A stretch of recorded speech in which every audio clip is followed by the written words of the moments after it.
அஸ்ஸலாமு அலைக்கும் வரஹமத்துல்லாஹி வபரகாத்துஹு. அல்ஹம்துலில்லாஹி ரபில் ஆலமீன். வஸ்ஸலாத்து வஸ்ஸலாமு அலா அஸ்ரஃபில் அம்பியாஇ முர்சலீன் நபியனா முஹம்மத் வாலிஹி வசாபிஹி அஜ்மயீன். அம்மபாத். கண்ணியத்துக்குரிய எல்லாம் வல்ல அல்லாஹு ஜல்ல ஷானஹு தஆலாவின் நல்லடியார்களே, அன்புக்கினிய சகோதர சகோதரிகளே, உங்கள் அனைவரின் மீதும் ஏக இறைவனுடைய சாந்தியும் சமாதானமும் என்றென்றும் நிலவ பிரார்த்திப்பதோடு, நான் சங்கை அப்துல் அஜீஸ் தபுக்குலேருந்து பேசுகிறேன். அல்லாஹ்வுடைய அருளால் அனைவரும் மிக நலமாக இருப்பீர்கள் என்று நம்புகிறேன். அல்ஹம்துலில்லாஹ். எல்லா புகழும் அல்லாஹ்வுக்கே.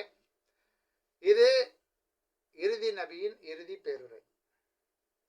இந்த இறுதி பேருரையில சிறு சிறு வணக்கங்களில் அலட்சியம் செய்து விடாதீர்கள் என்று நபிகள் நாயகம் ஸல்லல்லாஹு அலைஹி வஸல்லம் அறிவுறுத்திய செய்தியை நாம கவனத்தில் கொள்ள வேண்டும்.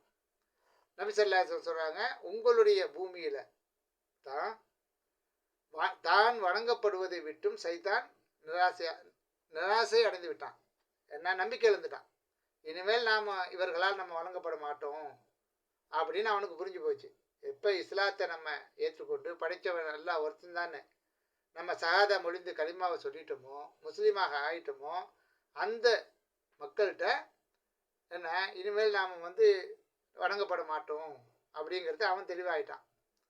ஆயினும் அதை தவிர நீங்கள் சாதாரணமாக கருதி விட்டு விடும் உங்கள் வணக்கங்களில்தான் அவன் வழிபடுவதை அவன் பொருந்தி கொண்டான். எனவே சிறிய அமல்களை விட்டுவிடாமல் கவனமாக இருங்கள்.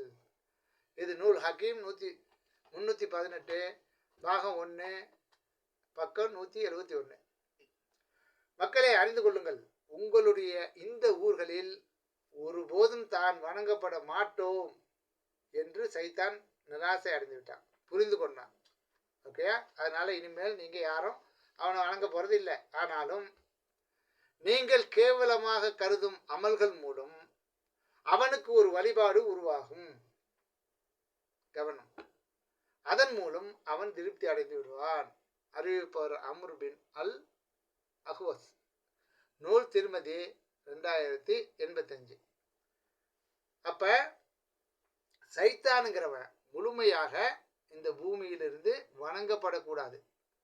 அதில் உள்ள இந்த சைடில் வர்றது, மேலே வர்றது, கீழே வர்றது, அனைத்து விஷயங்களையுமே நம்ம அடைச்சிடணும். சரியா? அவன் அதைத்தான் நான் கேட்டுட்டு வந்தான் அல்லாட்ட. நான் அவங்கள வழிமறிப்பேன், அவங்களுக்கு மேல் பக்கமும் வழிமறிப்பேன், கீழ் பக்கமும் வழிமறிப்பேன், சைடு லெஃப்ட் ரைட்டு அனைத்திலிருந்தும் வழி கெடுப்பேன், நீ பார்த்துக்கிட்டே இரு அப்படின்னு தான் அல்லாட்ட அந்த வரம் வாங்கிட்டு வந்துருக்கான். அப்போ அந்த அடிப்படையில் நமக்கு வணக்கக்கூடிய அல்லாவும் ரசூலும் நமக்கு எதை வணக்கம் என்று நம் முன்னால் வைத்திருக்கிறார்களோ அதில் பாகுபாடு காட்டக்கூடாது. இதெல்லாம் ஒரு வணக்கமா, இதெல்லாம் செய்கிறதுக்கு ஒரு பெரிய காரியமா, இதிலெல்லாம் பெருசாக நம்ம என்ன சம்பாதிச்சிட்டு போகிறோம், அந்த மாதிரியான ஒரு எண்ணம் சைத்தான் நம்ம மனசில் உண்டு பண்ணி அவனை அதாவது அவனுக்கு அடிப்பணி ஏற்படுத்திடுவாங்கிறாங்க. வணக்கம்னா தொழுவுறதுன்னு இல்லை அர்த்தம், அவனுக்கு கட்டுப்படுறது. சரியா? இப்படி ஒரு எண்ணத்தை ஏற்படுத்தி அவனுக்கு அடிப்படையை செஞ்சிருவான். அதிலிருந்து கவனமாக இருந்துங்க அப்படின்னு சொல்லியிருக்காங்க. அதனால் வணக்கங்களை நம்ம சின்னது பெருசுன்னு பிரித்து பார்க்காம, சரியா, சைத்தானுக்கு முற்றிலும் இருந்து நம்ம விடுபட வேணும். அப்படிப்பட்ட ஒரு எண்ணத்தை மனதில் கொண்டவர்களாக முழுக்க சைத்தானை வேறெடுத்து விரட்டி அடிக்க வேண்டிய ஒரு நல்ல ஒரு சிந்தனையை, நல்ல ஒரு உறுதிப்பாட்டை இந்த துல்ஹஜ் 10 தினங்களில் நம்ம எடுத்துக்கொண்டு நம்ம அதன்படி அமல் செய்ய முயற்சி செய்வோம். அல்லாஹ் நமக்கு அருள் புரிவான். ஜஸாக்கல்லாஹ் ஹைர். தேங்க்ஸ் ஃபார் வாட்சிங்.